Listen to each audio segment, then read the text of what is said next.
Welcome to the Sleeping Barber Podcast. Yes, bud. Post bud, it's time. Okay, V. What? Like, Mitch Joel. I'm speechless, and I usually talk a lot, but I'm speechless. We genuinely did not use the outline, listeners, that we had prepared. It was just, for me, it was such a stimulating conversation that not only showcased the power of diverse backgrounds can have. Like, he talked about how he got into the discipline and how being in this curious state constantly just basically kind of also allowed him to navigate a lot of different places throughout his career. But even kind of getting down into some of the nuances of like the internalization that we talked about, and can we actually put the genie back in the bottle now? Probably not. What are these new models that we're going to be working with? I'm just right now, I'm kind of in awe of the conversation we just had, because it was so, I don't know, it challenged some of my thinking. I'm truly appreciative of his time, that without a doubt. But I think more than anything, I'm even more invigorated in the discipline that we currently support. I don't know. Yeah, I'm with it. I mean, there's so many, you're right. There's so many questions that I wanted to ask, especially the podcasting part. I really wanted to ask him about that, and just how podcasting, how it's played a role in his career and all that. Yeah. And I think the role of the podcast for him has changed as well over time. Anyway, but the things that we did talk about were awesome. Like, there's so many deep thoughts there to kind of really pick on. I think you asked the question around the disruption around, we're celebrating people who blow up brands all the time. And he came back with that idea of a custodian. Yeah.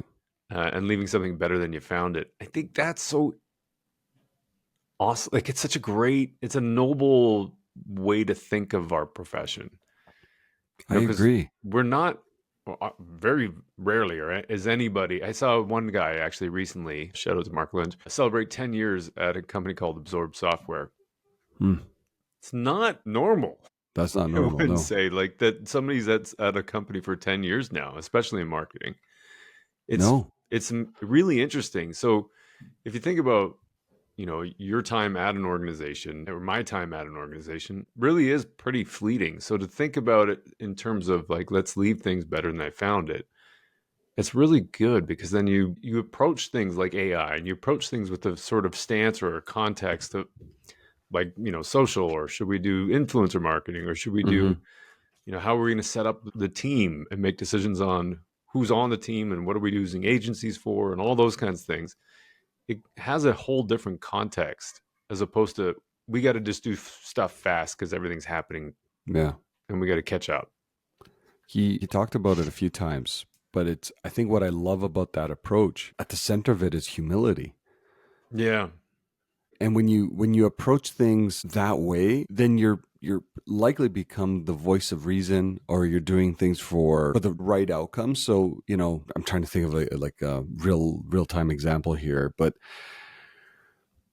let's just imagine, like, you go into an organization that has been very, very AOR dependent.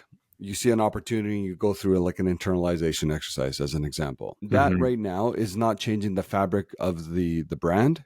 It's not changing the fabric of, how you're externalizing potentially your voice, but what you are is finding operational efficiency. That is an example of evolving with humility, but at the same time, while not disrupting the fabric of the brand itself, or the DNA, I think that's, as Mitch kind of put it.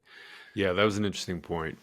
And I think there's a lot of these examples, like, how do you better report? How do you better advance measurement? How do you better look at data sets within an organization, the centralization of like things like all your data signals? Like, it's little things like that that I think can create that ripple effect that he was talking about, while still not disrupting the DNA. And I think we as marketers, unfortunately, we look at the flashy thing, right? We try to get that front page. Oh, look at so-and-so's rebrand.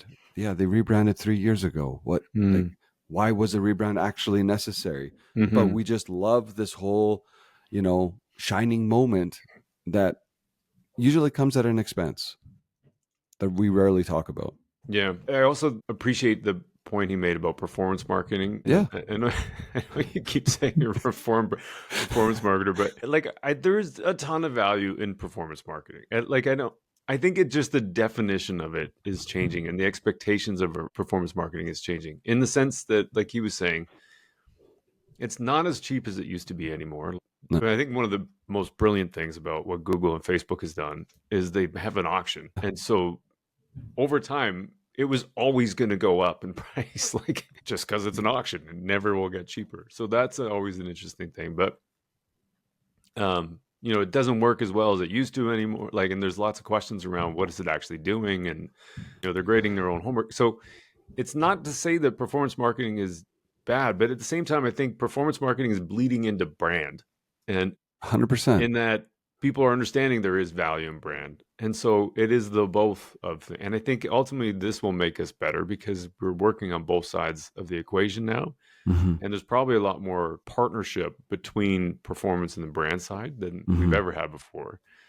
Again, I keep coming back to this idea of what is the marketing team's role, and what's the agency that they have to perform and to deliver results and to build sustainable success for the organization? What is that? And he's right, there's not one answer, but it's just an interesting question, because if you're talking about building momentum, you want to make sure that the structure is in place to build momentum strategically so that you're going the right direction. Otherwise, you could just be pulling the organization apart, and the marketing investments could just be spraying everywhere instead of being yeah.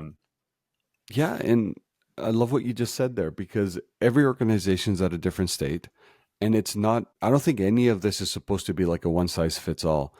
You have to look at the state of your digital maturity. Let's just continue to pick on digital in the organization. Can you hit the accelerator by internalizing more resources? Or actually, because we don't have the digital minds around us, that we can't do that. So we still need to rely on an AOR until we get a foundation in place, for example. Mm-hmm. And it's even though, let's just say, for an organization, there is this North Star of internalizing, the steps to get there sometimes can take 5 years. Totally. It's not just because I decided about it today that it can happen today. Yeah. So how do you take those first steps? If that is an aspiration, be thoughtful in what that aspiration can look like, be very methodical in how you get there. You're going to have to bring in people to help you along that path. Yeah. So the conversation that I think was stemmed from one of your questions to Mitch as well. It's you build these pocket of expertise around you to help you get either the job done or the job to be done, or identifying that job to be done, completing it, and then moving forward to the next thing. And that happens with specialization. And rarely do a lot of organizations have that level of specialization internally. That requires time. Yeah. I don't know. No, well, you do know. There's lots of there's not a right answer till a lot of. I mean, it's not. I'm not even sure what the question was that we're really speaking about. But I don't know. It's just no. But it just makes the conversation we just had with Mitch really makes me pause and think about. Yes. Take a moment and think about what it is we're trying to do. He did that a couple times, even he did. Go back to what he was. Yeah. He brought up some of those questions. Because we think we need to respond to something right now, and have an answer, but we don't always take a second and think, well, why are you asking this? What is the outcome we're looking for before even thinking about an answer? Just kind of putting things in a context, I think, is helpful. That second level learning idea that he talked about. I also loved his comment, no one's coming to save you. Yeah, that was great. Yeah, that's on you. Yeah, that was really great. Yeah, I don't know. Yeah. Anyway, thanks, Mitch. It was awesome. Really great to have you on. Yeah, it was incredible. Very stimulating conversation. I know I'm better for it already. Yeah. All right, V. Until the next one, you go have fun chasing profitability, which I know you're going to do this morning. Yeah, I woke up being in such a profitable mood.